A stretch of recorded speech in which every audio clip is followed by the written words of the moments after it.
எப்படி ஒருத்தர் இருந்தால் மிதுன ராசி பெண்ணுக்கு பிடிக்கவே பிடிக்காது? உங்கள் வாழ்க்கை ஒரு ரொட்டீனான வாழ்க்கையாக இருந்துச்சு அப்படின்னா உங்களை வந்து மிதுன ராசி பெண்ணுக்கு பிடிக்கவே பிடிக்காது. மிதுன ராசி எல்லாவற்றிலையும் புதுமைகள் எதிர்பார்க்கக்கூடிய ராசி.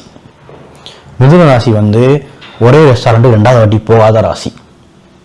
நான் வந்து சில பெண்கள் பார்த்துருக்கேன், நான் ஒரு வாட்டி போட்ட அது ட்ரெஸ்ஸை இன்னொரு வாட்டி போட மாட்டேன். அவங்க சார்ட்ஸ்லாம் நீங்கள் எடுத்து பாருங்கள், மோஸ்ட்லி அவங்க மிதுன ராசியாக இருக்க பாசிபிலிட்டி கொஞ்சம் நிறைய உண்டு.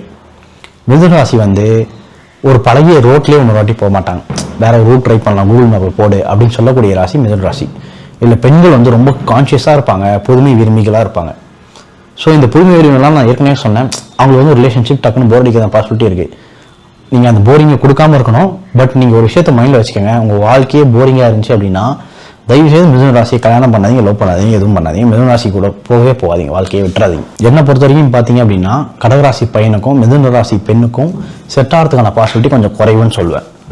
ஏன் நான் அப்படி சொல்கிறேன் அப்படின்னா செட் ஆயிரும், ஆனால் அதுக்கான பொருத்தம் வந்து நான் ஒரு 60-70 மார்க் தான் தருவேன். ஏன் அப்படின்னா மிதுன ராசி பெண்ணுக்கு வந்து ரீஅஷூரன்ஸ் கொடுக்க பிடிக்காது. கடகராசி பையனுக்கு ரீஅஷூரன்ஸ் ரொம்ப தேவை. கடகராசி பையன் வந்து கேட்டுக்கிட்டே இருப்பான், என்ன லவ் பண்ணுறல உங்கள் லைஃப்பில் நான் தான் முக்கியமான ஆள் அப்படின்னு கேட்டுக்கிட்டே இருப்பான். இந்த ரீஅஷூரன்ஸ் வந்து கடகராசி பையன் தொடர்ந்து எதிர்பார்த்துட்டே இருந்தானா அவங்க 2 பேருக்கு ரிலேஷன்ஷிப் ப்ராப்ளம் ஆயிடும். மிதுன ராசி வந்து நீங்கள் ஒரு கேச்சே பண்ண முடியாதுங்க. இங்கிலீஷில் இருக்கிற புத்தகங்கள்லாம் என்ன சொல்லுவாங்கன்னா மிதுன ராசியை பற்றி ஒரு கூண்டுக்குள் அடைக்க முடியாத ராசி மிதுன ராசி. மிதுன ராசி பெண்கள் அவங்க பறக்கணும்னு ஆசைப்படுவாங்க.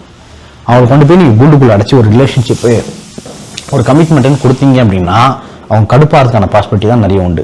புரியுதுங்களா? ஸோ டெஃபினட்டாக நான் சொல்கிறேன், மிதுன ராசி பெண்ணை நீங்கள் கேச் பண்ணிடுவீங்க அப்படின்னா அதை மட்டும் அவங்க உணர்ந்துட்டாங்க அப்படின்னா அவங்களோட ரிலேஷன்ஷிப்பில் வரதுக்கான பாசிபிலிட்டி ரொம்ப குறைவு. மிதுன ராசிக்கு வேற ஒரு விஷயம் என்ன பிடிக்காது அப்படின்னா நீங்கள் தெரியாதுன்னு அதிகமாக பதில் சொல்கிற நபராக இருந்தாலோ ஒன் வேர்டில் பதில் சொல்கிற நபராக இருந்தாலோ அது மிதுன ராசிக்கு பிடிக்காது. மிதுன ராசி உங்ககிட்ட மிதுன ராசி ரொம்ப ஆர்வமான ராசி, நிறைய கேள்விகள் கேட்கக்கூடிய ராசி, கியூரியஸாக இருக்கும் எல்லாத்தையும் மீதும். புரியுதுங்களா? அப்படி அவங்க கேள்வி கேட்கும்போது உங்களுக்கு பதில் சொல்ல தெரியணும். நீங்கள் தெரியாதுன்னு நிறைய முறை சொன்னாலும் சரி, ரொம்ப டீப்பான அவங்களோட மைண்டுக்கு அந்த பதில் வந்து ரொம்ப எக்ஸைட்டிங்காக இருந்தாலும் சரி, மிதுன ராசி உங்களோட ரிலேஷன்ஷிப் ப்ரொலாங் பண்ணுறதுக்கு யோசிக்கும். கான்ஷியஸாக யோசிக்கனாலும் சப்கான்ஷியஸாக யோசிக்கும்.